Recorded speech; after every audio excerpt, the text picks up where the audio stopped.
Or you love Spanish or some other language and you're feeling stuck. You're just not making progress anymore and you don't know what to do, but you don't want to give up. I have three great activities that are going to get you out of those doldrums. They're going to get you moving again and on to being fluent in your second language. The first three activities are the serious ones. Those are the ones that are really going to help you to get moving. But after those, I'm going to tell you three more activities that are more for the more adventurous person, not the faint of heart. Any one of these three activities is going to help you to get out of that feeling stuck. It's going to help you to get unstuck in Spanish or whatever language you're studying. So, number one is to create a daily routine of 1 hour a day doing any two or three activities that I mentioned in my previous video, The Ultimate Plan Brute Force Spanish. Check that video out and you're going to see I go over a lot of the different current activities that there are to study a language. Choose any two or three of those, but here's the kicker. You want to choose two or three activities that you've never done before. You want to get yourself out of your comfort zone. Hopefully, it's not something you dislike terribly. That wouldn't necessarily help either. Try to find something that you haven't considered yet, another type of activity in language learning that you haven't done yet, and do that. This will help you to activate another part of your learning part of your brain to really get that moving and to get you interested in the language again. So create an hour-long plan with two or three activities. It could just be one activity during that hour if you like it, but something you haven't done before. That's number one. Number two is to check out tandem.net.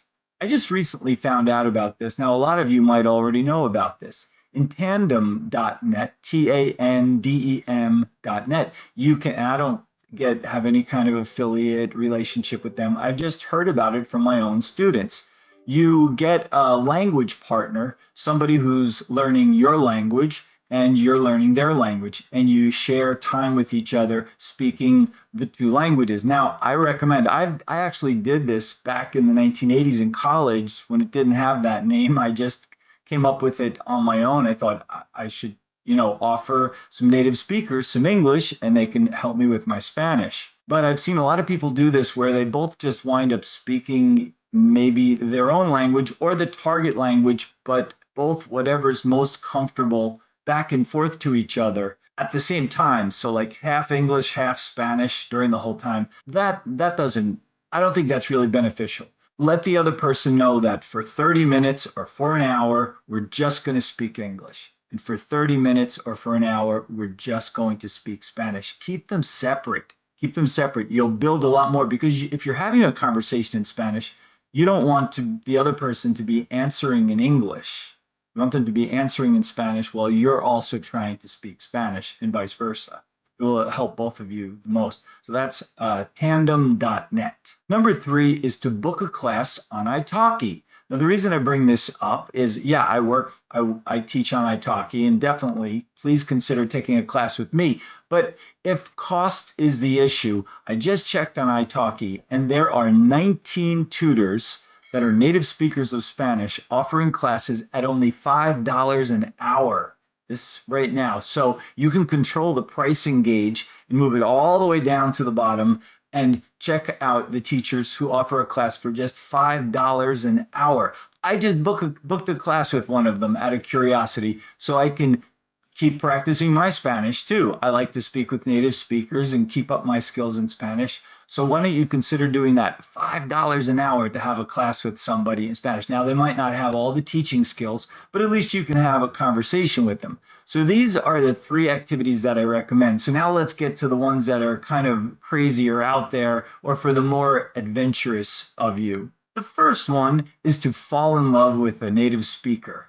Why not? I've heard of people, meeting somebody, love at first sight, and they don't even speak each other's language. But I don't know how much I recommend that. But they say, "Oh, well, we're in love, though." And I say, "Oh, really? Well, how do you know if you don't speak each other's language?" So that's number one. I told you these are a little bit out there. Number two, sell everything you have and move to a Spanish speaking country and live there and just speak Spanish all the time. you'll be fluent probably in about 2 years.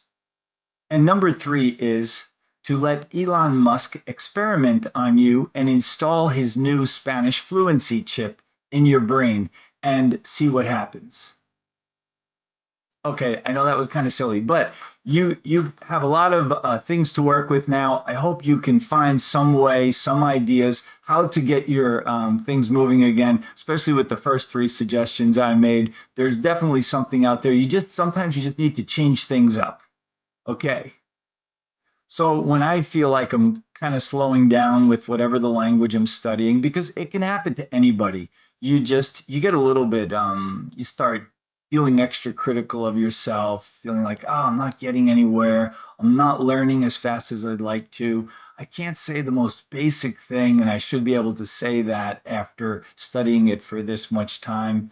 It's natural to start feeling that way with almost anything in life that you're trying to achieve, but you just need to look for a new routine, look for some new material. So it might be as easy as finding a different type of book or material or videos or movies or another TV show, if you or a documentary, anything that can anything that can inspire you and make you change the way you look at things. Think about what your strong interests are and maybe look for something like that if you haven't done that already. And the answer could also be at your fingertips. You can just Google it, type in, crazy ways to learn Spanish or learn a language, and try those different other methods. But try something new that will definitely, I don't think it can hurt. It's always worthwhile. They even have these where you can practice Spanish in your car if you drive a lot, and you can just listen to these audio lessons, like kind of like listen and repeat kind of lessons while you're driving, while you're walking around. There's so many different methods out there. Find one that's different for you, that can work for you, and I'm sure that you're going to be able to make some progress with this. Please share this video with your friends. Give it a thumbs up. Please subscribe if you haven't subscribed before. Let me know what your ideas are, or some new technique that you've learned that you would like to share with the rest of the people watching this, that you think would be beneficial. And just remember that millions of people speak Spanish in this whole world, and you will too.